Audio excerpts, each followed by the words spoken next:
So if you haven't heard about Claude, you're missing out. And one of the greatest things about Claude is its ability to actually work on the desktop. Obviously, most AI programs run through the browser, but Claude has released a desktop program which gives us access to a whole pile of other features. So today I'm just going to show you one of those features that I really love, and that's scheduled tasks. Scheduled tasks can be set to run and do all sorts of things, not just online, but also on the desktop. So to give you some examples of this is my scheduled tasks area. If you look at Claude, we have the chat on the side, we have co-work, and then we have code. And these are three separate sections within Claude Desktop. We're going to go co-work because that's where these sit. And you can see on the side here, we've got new tasks, projects. Projects obviously keep all things together in a little folder. Scheduled, live artifacts, dispatch, which allows me to use my phone to talk to Claude and get it to do things. And customize allows me to bring in scripts and all sorts of template style work. But scheduled tasks is really cool. And so I'm going to show you a couple. So this first thing is you can get it to do things within other programs online. So you can connect Gmail, Microsoft Office, and all that. So if you can see here, check my Gmail in the alerts folder, look for unread messages from Google Alerts. So I have Google Alerts coming into my Gmail. Then read through the 10 latest and choose 5 new articles that look interesting for me, and then send them to Slack, including links. So it's sending them to my Slack account. And there it is, a connected Gmail and Slack. Now, I didn't need to connect those as such. I just told it, as you can see here, what to do. Then I've got weekdays. It does this at 5:30 a.m. So when I wake up, it's done. Now, also you can change the model. So depending on how much thinking it requires, you can do that as well. But I'm using Sonic because I don't want to use up too much space, too many tokens at once. And that will just run and go and send me the message. So that's one I have going every morning. Now, the one I want to talk to you today, realistically, is this one, organized downloads folder every Monday. So I made a thing very simple. Check my downloads folder. So if any of you have got a Mac, I'm sure it is the same on PC from what I remember, because I only use my PC for gaming. There's a downloads folder. So every time you download things, it generally goes into the downloads folder. But what ends up happening is that there is a crap ton of stuff in there, and it's all mixed up together. So I wanted to see if this would clean it up. And guess what? Yeah. So check my downloads folder, organize all of the contents into a subfolder based on file type. So this actually goes into the downloads folder, looks at the content, and away it goes. And then all I did was connect the downloads here. So I went in here, found my downloads folder on my desktop, connected up, and away it goes. And it runs that every Monday morning. It tidies up my downloads folder. So that's really handy. But one of the other problems I have is I actually have a really messy desktop. So my biggest problem is that I like to use Facebook Messenger for talking to people because, well, I know a lot of people who are connected via Facebook or WhatsApp. And when I find memes and things that I want to send to them, being on a Mac, I just grab it and drag it out of Facebook or whatever program I'm using, Reddit, and drop it on my desktop. And then I drag it back into the chat window to send it to someone. So what ends up with is a mess on my desktop. Now, also files I've downloaded, videos I've compiled. Sometimes I'll compile them on the desktop and then move them into Dropbox or wherever I want to store them. So I'm going to create a new task. And this one's going to be called Clean Up Desktop by Files Away. So you can do this too, okay? This is really simple. It works on Mac, works on PC. Okay, check my desktop and clean up the files sitting there. Sort them by file type. My finger's not working today, so move to the downloads folder. Now, one of the problems I've got obviously is that I attach here, I can say, so there's the downloads folder, but I can also come in here and say, choose a different folder. And that will give me the option to actually say the desktop folder and say open and always allow.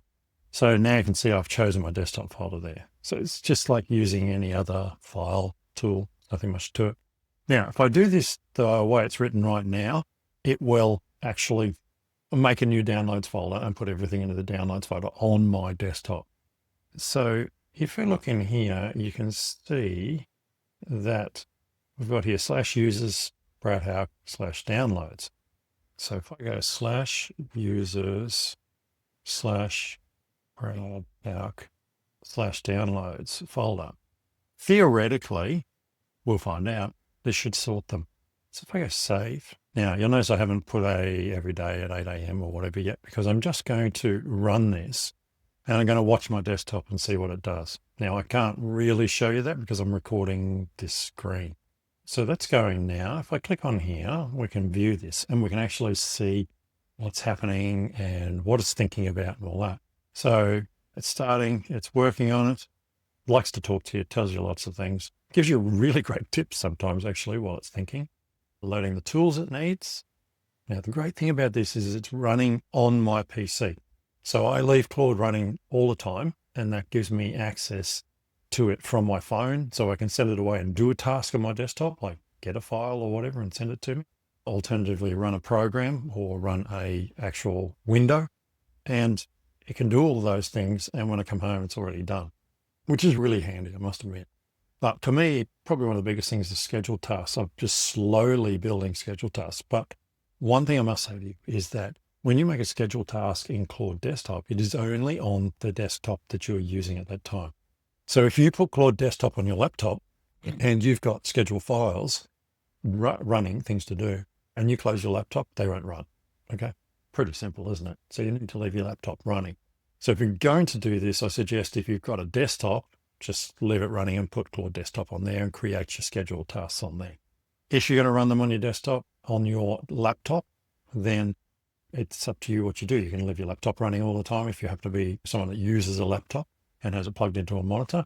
Alternatively, have them so they manually run and you can set them off yourself. Or if your laptop's running every day from 8:30 to 10:30 or whatever, then why don't you set it up during that time where the laptop's always going to be on? That way, when you open up your laptop of a morning, away it goes. So it says here, the sandbox can't move files directly between mounted file systems, too large. I'll use computer use to run native Mac OS script instead. Okay. So now it's actually creating it. It wants to use a script editor. I'll allow it for this session. So it asks permission. You can set this so it doesn't ask permission. I wouldn't do that. Okay. I want to check what it's doing where possible. Now, if it wipes my desktop, so be it. There's not much on there. And I have all my files backed up to Dropbox. So they're protected by the cloud. Be aware when you let it do things, it can literally do things. And there was a situation recently where Claude Code actually wiped a company's backup system and their backups backup as well in like something like 9 seconds. The whole lot was gone. There was no more. Wants to use Finder. Okay, allow for this session. Here it goes. It's actually using my computer. Now, one of the things you probably can't see right at the moment is it's actually opened the desktop. It's taken a screenshot of my desktop. It's left clicked. It's gone into my desktop in a folder. It's actually controlling my computer at the current time. And you may notice there's a stop button at the top of the window. So if anything happens, I will press stop. But let's have a look here. It's thinking. You can see the Finder showing the desktop folder. Let me zoom in to see the files. So it's now looking at the files and thinking about that. Remember, this is the first time it's run. The next time it runs, it probably won't need to do this much thinking because it already knows how to do it. Hey, I can see run desktop cleanup app at the top of the desktop folder. Let me double click to run it. So I'm stopping that there because, like all users, you've got to be aware of what's going on your computer. And I am uncomfortable with running a file like that. So I can go back and actually go back to my scheduled tasks, go back in here, go back into edit, and I'm just going to adjust this a bit. I'm going to get rid of that and I'm going to try this again. Okay, so now I'm just going to let it put everything in a folder. It may still do the same thing, but who knows? I know when I did this for the cleanup of my downloads folder, it happily did all this. Let's go again. It's asked permission to access the desktop folder. Now creating a downloads folder. And now my desktop is all tidied up. And you can see here that this is what it's done. It's found 37 documents, 30 images, 30 videos, 26 PDFs. I had a lot of stuff on my desktop, didn't I? And now I can see we have these folders sitting on the desktop as well as the downloads folder. So there you go. That's how you create a scheduled task. And then I can actually come in here and set to run this daily, hourly, weekly, monthly, whatever I want to do.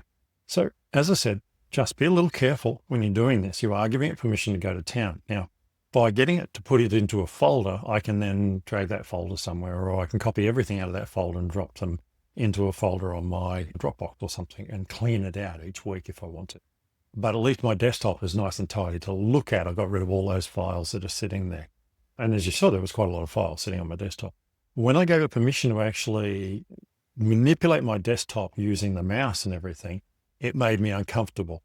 And there's a good reason for that, because this is my day-to-day computer. And honestly, I don't have time to reload it. So it was wiser to just put it into a downloads folder, and then I can move them wherever I want, than to actually let it move them from the desktop manually using the mouse and taking control of the screen. So it's up to you how you do it. I hope you've enjoyed this video. Please go and try creating some tasks. There's so many things you can do. I'll go check my LinkedIn account for any messages or comments on my posts in the past 24 hours. Send a message to Slack if there is any. Like, how handy is that? So I wake up in the morning. There's a couple of Slack messages for me to read. Tells me if anything's happened, anything's done, anything I need to do. And it can do that straight away. Other things you can do, like here, I've connected Make. So it's writing a social media post. It connects to Make to a webhook, and then that webhook is actually connected to my social media. So I don't have to connect my social media to this tool, which can be difficult sometimes. I can actually use Make to connect them. So all my passwords and everything say secure, and all Claude sees is the webhook into Make. So many options, so much you can do. Hopefully this gets you to make your first scheduled task. I'll catch you in the next video.